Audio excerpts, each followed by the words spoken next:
I'm Zach. I'm one of the co-founders of Cafe Cultura. Here again with our Founder Spotlight series. I'm usually in the background, so I'm not always a media person, but I'm stepping out for a special guest. Wanted to introduce our friend Max Ringelheim.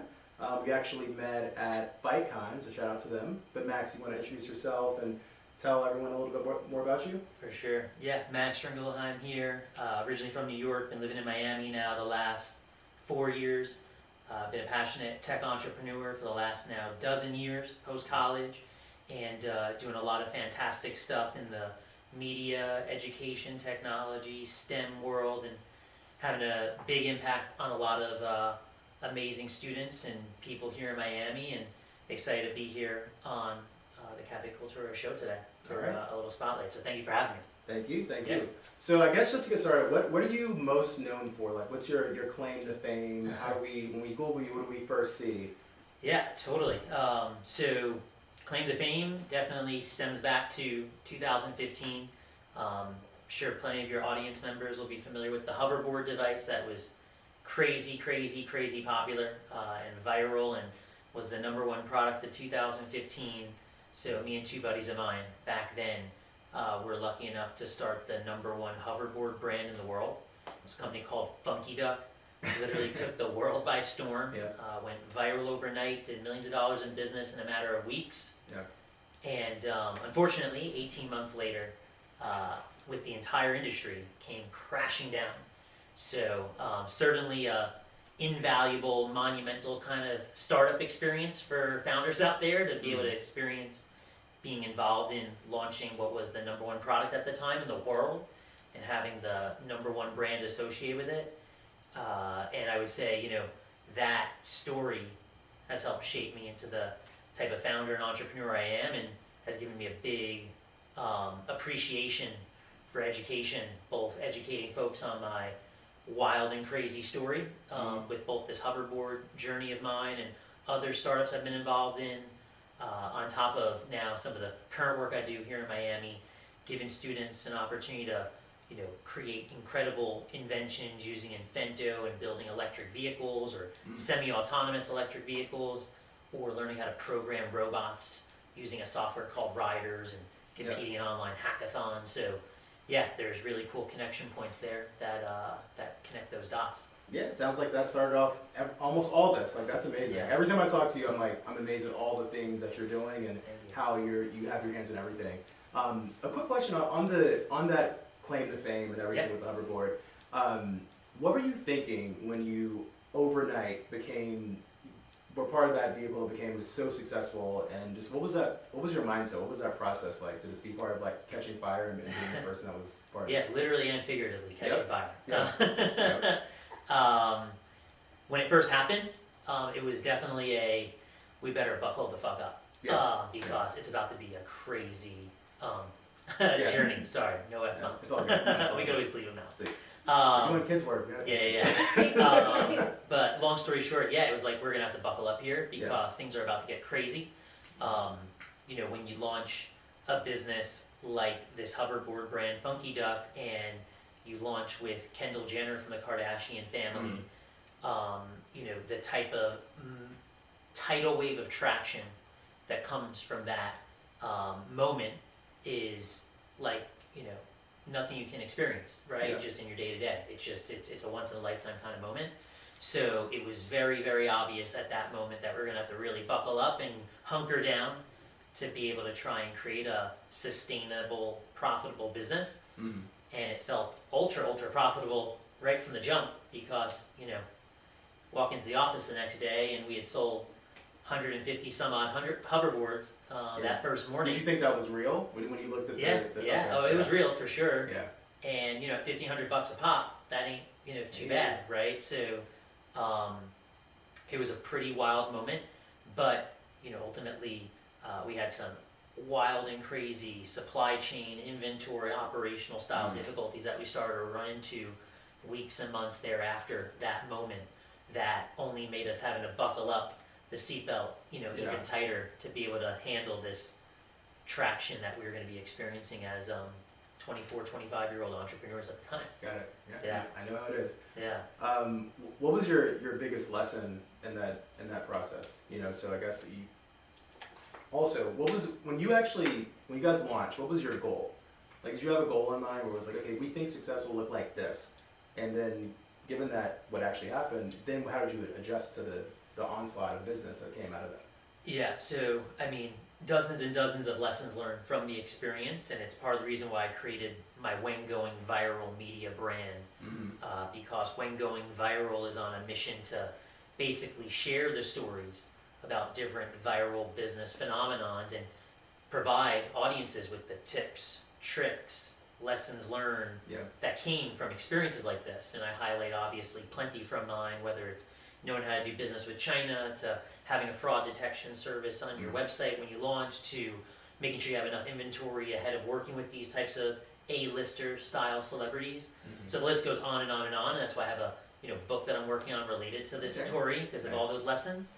But in terms of like the goal that we had from the jump, we had done a good 3-4 months of some planning prior to finding and discovering the device in China in 2014. We had done some planning around how we might launch this business, and influencer marketing was one of those newer yet burgeoning style marketing playbooks that was starting to come about. And from our side, it felt like because of the jaw-dropping, eyebrow-raising style emotions that this device would trigger in people, having those types of celebrities, influencers helping drive the brand forward and helping elevate the brand was going to be a really, really smart play. So from our side, that was like our initial play, trying to get in the gates and in the doors with some of those said influencers. And when the product started to continue to speak for itself, we were definitely successful in accomplishing that goal. The collateral damage that came afterwards, is part of what you learn as entrepreneurs, going through such a high growth, volatile / viral style business in such a short compressed time frame. But yeah, maybe we'll talk about a few of those things later on. But that gives you a sense of some of the things that we were shooting for out of the jump, and trying to really get some mass adoption, which is another goal that we were absolutely crushing it on. But again, some more collateral damage. That kind of was a shoot yourself in the foot style moment for us early, businesses in that space. Yeah, I ask because oftentimes with startups, it feels like you're kind of setting up a system of thinking as a founder. So how are you going to handle the unknown, the unexplained? So I think that was a great example of that. That's why I asked. So zooming out a little bit, can you tell me a bit more about like why robotics? Why things like Infento, like Riders? Obviously the hoverboard. What made you interested in robotics and I guess those types of things to begin with? Yeah, so it's funny, like things related to transportation and like things with wheels, we'll call it, simple machines, whatever you want to call it. Kind of got interested in that space when I was in college. I tried launching my first startup before any of the entrepreneurial tech work. My first startup was a hybrid taxi service for university communities. So it was before Uber existed. It was like right on the precipice of them beginning to launch out in San Francisco. You probably looked at Uber like, oh, really? Well, not even, like it was 2008, 2009, and I was like 19 years old at the time, and like there were these super crappy taxi services that were catering to students like myself at University at Buffalo. So hybrid technology for cars had just begun to like gain some mass adoption. You had Priuses and whatnot that were out there from Toyota. And I wanted to create this like awesome car sharing service for university populations to take advantage of. And obviously, on the advanced technology front, that was a new form of technology. And you then got into the hoverboard space, a 2-wheel device that just was like transforming personal transportation at the time. And so that was really incredible. And then when it came to like Infento and Riders, I've just been really impressed by the ability of those two programs to be able to not only like give students a fun learning experience, but also give an opportunity to build these types of early introductory robotic systems, electric vehicles, and such. And so I've just over time I've gotten really excited about ways in which you can kind of bridge the hardware and software worlds together, and those are two amazing examples of companies I think do that. Got it. And we're focused on entrepreneurs here, especially South Florida based. Can you tell me a bit more about just how you navigate this as a tech pathway, an entrepreneurship pathway? Like, what made you, when you thought about all this, were you thinking, okay, I'm going to take robotics to the fullest extent, and this is like my knack, I've gotten some positive signal, or how do you navigate this as an entrepreneur and you're in this pathway? Yeah, I mean, I think for any wannabe entrepreneur or first-time entrepreneur, or even the savvier ones out there, no one's going to disagree with like persistence and resilience. I mean, if you're going to jump on this journey, you better be prepared for navigating both through brick walls or around them.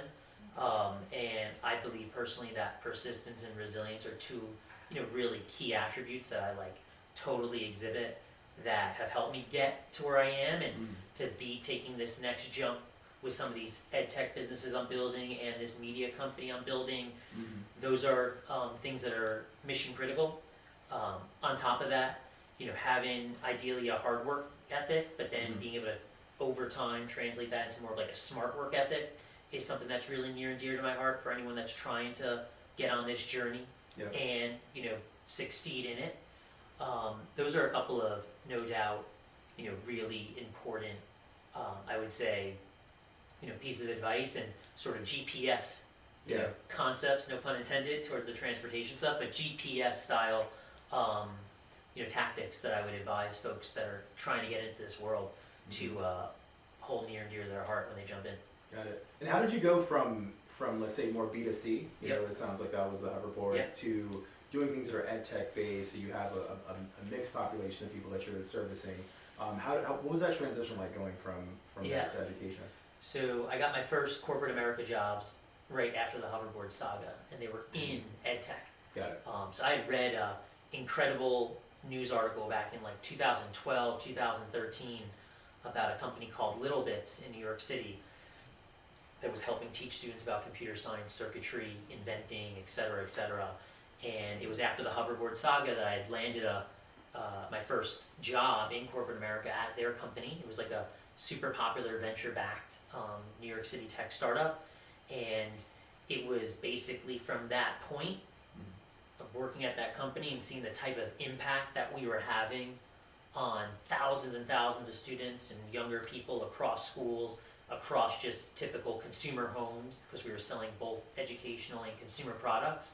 Seeing that magic totally had me catch this bug, and that's the bug of STEM ed tech entrepreneurship.